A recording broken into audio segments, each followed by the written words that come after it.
to be a good sized fish. He's fighting hard.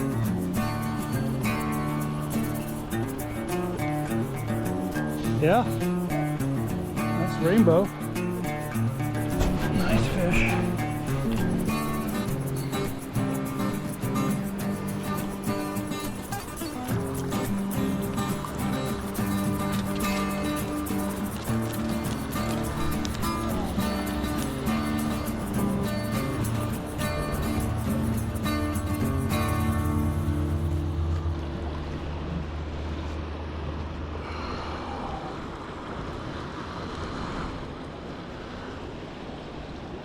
Hey, welcome back to the channel. I'm Mike at Northwest School of Fly Fishing. I'm the old fish hobo, and I want to talk to you today about drop shot nymphing.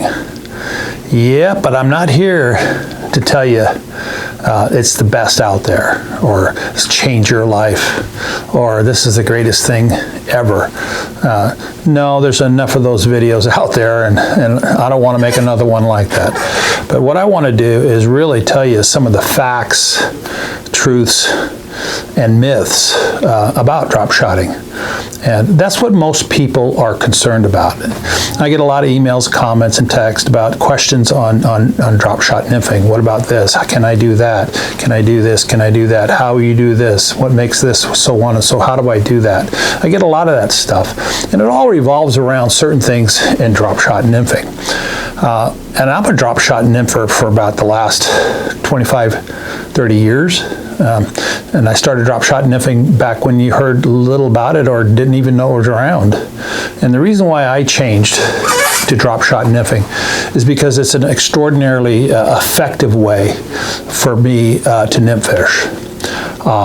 But to really define what drop shot nymphing is drop shot nymphing is when the weight or the lead is at the very end of the leader. That's it. So there are no rules in drop shot nymphing. You can do it any way you like. And there's a lot of guys out there that are creating ways of doing it. But what makes drop shot nymphing is the weight is at the end of the leader, and the flies are then tagged off of that. And I wrote a book called Drop Shot Nymphing, An Angler's Guide to Successful Nymphing. And some of these leader questions were just really all over the map. And I try to define that in the book using myself as a template, because there's no one correct way to do it. There's a lot of different ways to do it. So, and I'll show you some diagrams of how I do it and what's effective for me. A lot of the questions are leaders, you know, how I connect the leaders and how I put knots here and knots there, and then we tag off of the end of the leader. Some may view that as a complicated way of nymphing, but I don't, and nor should you. And there's reasons why. Because when you're nymphing and you lose a fly, there's no tying another fly on. You've already had your flies pre-looped, and you just do take out the fly you want to add on it and just do a loop-to-loop, slide it down to the knot, and we'll get into that. But the length of the leaders is all one length. So we make our leaders, like most nymphing styles, you make your own leader. All our leaders are made one length, say 8 feet or 7 feet. They're all made that length. And how we make them is we use fluorocarbon, regular Strin or Berkeley you buy at the store, and how we tie the little leaders on our, or the little looped leaders on our, for our flies is tied with usually a 6-pound fluoro or 4X fluoro. We want that lighter, so if we do get our hooks caught on the water, that will break and not lose the leader. So, but that 7-foot or 8-foot leader that you make should be standard, because we want to make the leaders in different diameters. Or I want to make leaders in 10-pound fluorocarbon, and I want to make my leader in 12-pound fluorocarbon, or I want to make some leaders in 8-pound. We make them all the same dimensions. And what creates a longer leader is what we call an extender. An extender is a piece of 35-pound fluorocarbon fluorocarbon with a loop knot on each end. An extender either extends your leader or extends your fly line, but the loop on one end goes to the leader, and the loop on the other end goes to the fly line, extending the length of your leader.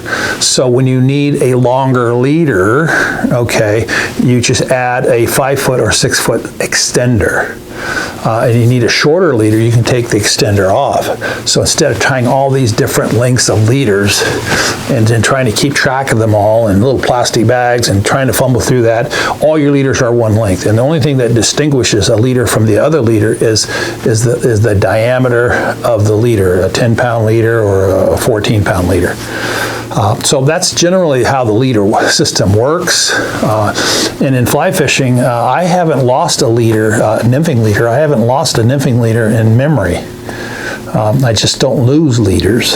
And you rarely lose flies, I think, this year. And I'm a guy that fishes, a couple times a week, 52 weeks of the year. The only thing that keeps me off the water is a family issue, which is important, a faith issue, which is important, or my health. Aside from that, I'm on the river. So when I'm telling you, I can't in memory remember breaking off a leader. I break off flies, I lose lead, and that's that. But the beauty of drop shot nymphing is when you get caught on the bottom, it's not your flies, because your flies are off the bottom. And the lead gets caught, and you just tighten up your rod, and you go like that, and your lead slips off, and then you just bring it up and put more lead on or more weight, and however you want to use it, non-toxic weight, and you put it back in the river and you're fishing. So it's a very quick thing. We're not losing leaders. But probably the one thing that drop shot nymphing does over any other form of nymphing is it maintains your flies in the target area.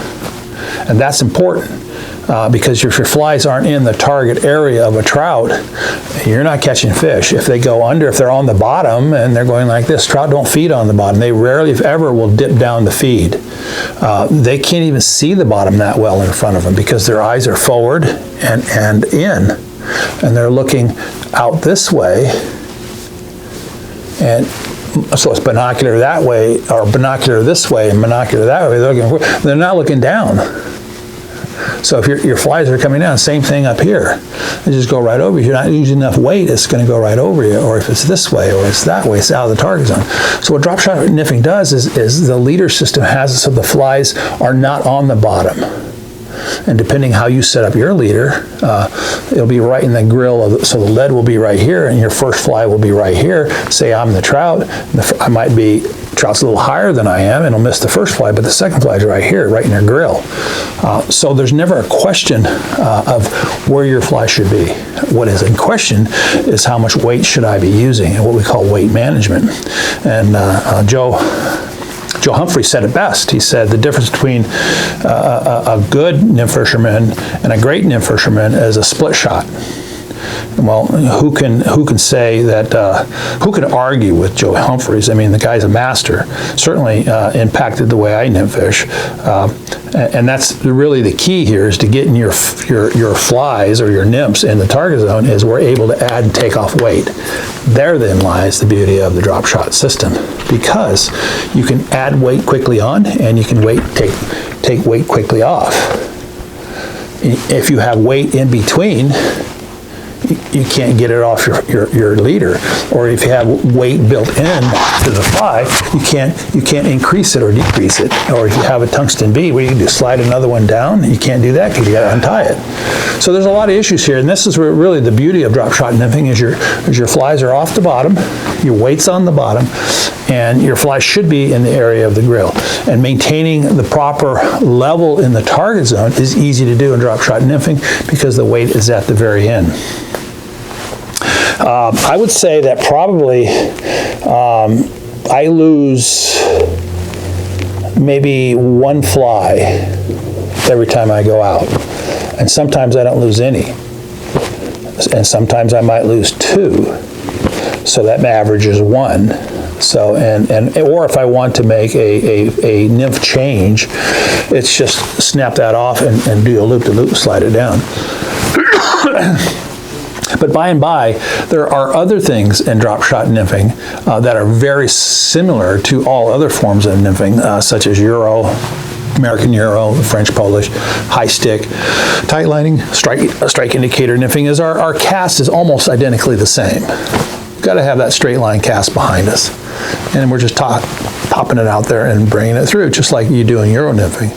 You're getting that feel.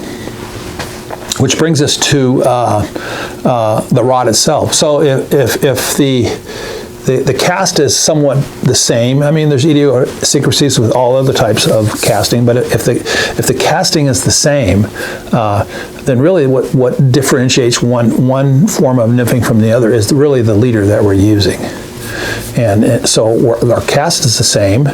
Our fly line is just floating fly line. So if I'm using a 6-weight, say Diamondback 10-foot 10-inch rod with a 4-weight tip and a 6-weight butt, I'm probably using 5-weight line on it, and it's just a flick and it's out there.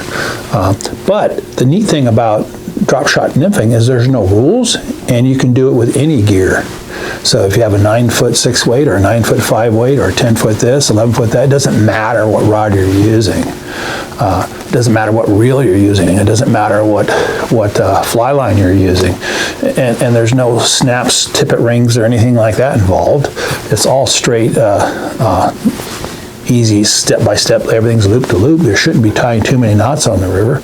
So changing things over is really fast. And the economy of time dictates that we spend all our time fishing the most productive sections of the river. And when we're not doing that, we're wasting time. So the less time we stand on a rock changing leaders or changing flies, the more time we are there fishing. So when I look at drop shot nymphing, it's all over the map out there. And I kind of laugh at it when I watch other videos on drop shot nymphing because they're not doing anything wrong. They're just doing it their way. But you have to keep in mind these things are cut in stone. Your flies should always be in the target zone. The number one reason why we fail in nymphing is because our flies are not in the target zone. What drop shotting does is it constantly puts our flies in the target zone. That's the key takeaway from any other form of nymphing, is that in drop shotting, your flies are always in the target zone. And that's where I want to be, in the target zone. And the next time I'm on a river and I'm nymph fishing, you know, I have one thought: are my flies in the target zone? And the one style that makes me feel really, really good is drop shot nymphing. I know I can have that in the target zone. So for more information on drop shot nymphing, go to my channel. I have on my playlist a whole load of drop shot nymphing videos. I've written the book on it. You can order the book on Amazon. You ebook it on Amazon, soft cover on Amazon. You can comment to me. You can ask me questions. You can email me. In the beginning of the video, there's my email address or my website address. You can get hold of me there and see what you're doing or what can make you a little bit better as a drop shotter. And with that being said, I hope to see you on a river somewhere soon.